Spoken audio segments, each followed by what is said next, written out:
আসলে আপনি কোনটো দলৰ পৰা প্ৰতিদ্বন্দ্বিতা আগবঢ়াইছে? এপি দলৰ পৰা, এপি জাতীয় কংগ্রেস দলের। তো ওখানে আমি সবে জানে তো ওখানে গাঁও পঞ্চায়েতের নির্বাচন চলতে আছে।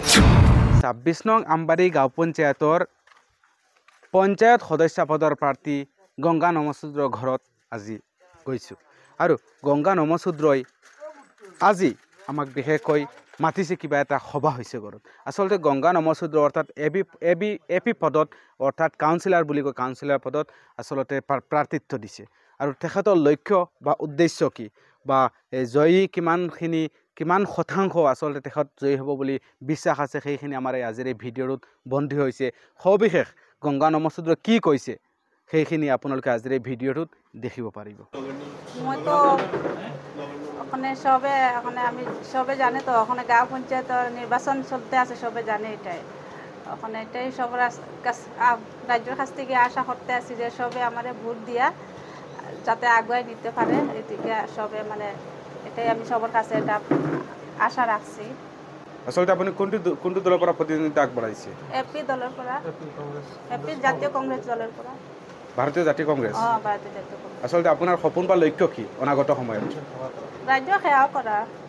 ৰাইজৰ বাবে কি কৰিব? আচলতে আপোনাৰ মেইন লক্ষ্য উদ্দেশ্য কি? ৰাজ্যক লৈ যিটো সমস্যা সমাধান হ'ব এইটো সমাধান কৰিম। ঠিক আপোনাক ধন্যবাদ। বহুভাগে দেখা পাইছোঁ যে বহুতে শিক্ষাৰ ক্ষেত্ৰত চকু দিব বুলি কৈছে বা ধৰি লওক ৰাস্তা ঘাট, আচলতে বেছিভাগে শিক্ষা আৰু বাল্য বিবাহৰ ক্ষেত্ৰত চকু দিব বুলি কৈছে। আপোনাৰ এনেকুৱা লক্ষ্য কিবা আছে নেকি?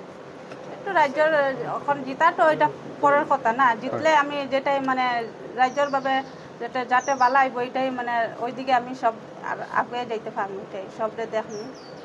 আপোনাক ধন্যবাদ জ্ঞাপন কৰিছোঁ। লগতে আছে কপিল আহমেদ ডাঙৰীয়া আমাৰ লগত। সমগ্ৰ অসমৰ লগত অহা 7 মে তাৰিখে আমাৰ হোজাই জিলাৰো পঞ্চায়ত নিৰ্বাচন অনুষ্ঠিত হ'ব আৰু এই পঞ্চায়ত নিৰ্বাচনত এটা বস্তু হৈছে যে আমাৰ ইয়াত এটা বস্তু বৰ আৱেগিক মই হৈছোঁ, বৰ দুখ প্ৰকাশ কৰিছোঁ। এইটো যিটো নগেন্দ্ৰ মণ্ডল মিস্ত্ৰী তেখেত বা ভৰতচন্দ্ৰ গাঁওবুঢ়া, তাৰপিছত আমাৰ ইয়াত এই জয়মণি নমশূদ্ৰ, আপোনাৰ দেবেন্দ্ৰ নমশূদ্ৰ, এনেকুৱা বহুত মানুহ আছে। আমাৰ এই নামখিনি মই সকলো পাহৰি গৈছোঁ, কিন্তু এই মানুহখিনিৰ এই আমবাৰী বনগাঁও হওক আৰু গণিয়াৰপাৰ বনগাঁও হওক, মানুহখিনি আমবাৰীৰ লগত সিটো চাইডৰ হিন্দু মুছলমানৰ লগত কোনো দিন কোনো ভাতৃত্বত কোনো খামখেয়ালি হোৱা নাই, কোনো দ্বিধাবোধ হোৱা নাই। কিন্তু আচৰিত হৈছোঁ, যোৱাকালিৰ পৰা 2-4টা মেছেজ মোৰ ওচৰত আহিছে, মই আচৰিত হৈছোঁ যে আপোনালোকে আপোনাৰ ইয়াৰ পৰা প্ৰাৰ্থিত্ব কিয় দিছে কংগ্ৰেছৰ পৰা। এইটো বৰ আফচোচৰ কথা। কংগ্ৰেছৰ প্ৰাৰ্থী, ৰাজনৈতিক সকলোৰ অধিকাৰ আছে, কিন্তু ইয়াত বহুতে যে দাবী ধমকি দি আছে আপোনালোকৰ প্ৰাৰ্থিত্বৰ প্ৰত্যাহাৰ কৰক, ইয়াৰ লগত নাযাবা, তাৰ লগত নাযাবা, এইটো কেনেকুৱা কথা? এইটো বৰ দুৰ্ভাগ্যজনক কথা যে সকলোৰ গণতান্ত্ৰিক অধিকাৰ আছে, অধিকাৰে তেওঁলোকে সাব্যস্ত কৰিব। ভোট আপোনালোকে দিয়ক নিদিয়ক এইটো বেলেগ কথা, কিন্তু এনেকুৱা ধৰণৰ বাধা নিদিবলৈ আমি অনুৰোধ জনাইছোঁ। আগৰ যিটো পৰম্পৰা, সেই পৰম্পৰাটোতো অটুট থাকিব দিয়ক। আমাৰ উঠি অহা যুৱ প্ৰজন্মখিনি আমাৰ আদৰ্শখিনি চলক, যে পৰম্পৰাটো আমাৰ ভাতৃত্ব। দেশখনত যদি কিবা অঘটন হয়, আমাৰ আমবাৰীত মোৰ দৃঢ় বিশ্বাস এনেকুৱা কোনো ধৰণৰ অঘটন নহ'ব আৰু বিগত দিনতো তেনেকুৱা হোৱা নাই, আগন্তুক দিনতো নহ'ব। আমি আপোনালোকৰ মাধ্যমে আমবাৰী গাঁও পঞ্চায়ত তথা মোলাজাৰ জিলা পৰিষদবাসী ৰাইজৰ ওচৰত এটা একুল আবেদন জনাইছোঁ।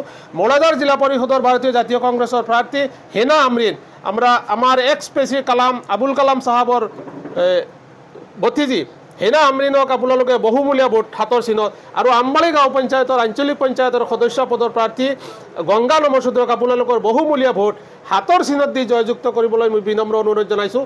আমাৰ এটাই উদ্দেশ্য, সম বিকাশ, সম উন্নয়ন আৰু ন্যায়, সমন্যায় আৰু ভাতৃত্ববোধ আমাৰ সদায় অটুট থাকিব লাগে। কিছুমান পাবত গজা নেতাসকলে আজি যিখিনি মন্তব্য দি আছে বা যিখিনি কৰি আছে, সেইখিনিক আমি আজি আপোনালোকৰ মাধ্যমে মই তীব্ৰ ভাষাৰে গৰিহণা দিছোঁ আৰু আমি আশা কৰিছোঁ সৰ্বোচ্চ আমবাৰী গাঁও পঞ্চায়ত বেছি ভোট পাই কংগ্ৰেছৰ আঞ্চলিক পঞ্চায়তৰ সদস্য গংগা নমশূদ্ৰ জয়যুক্ত হ'ব, আমাৰ দৃঢ় বিশ্বাস।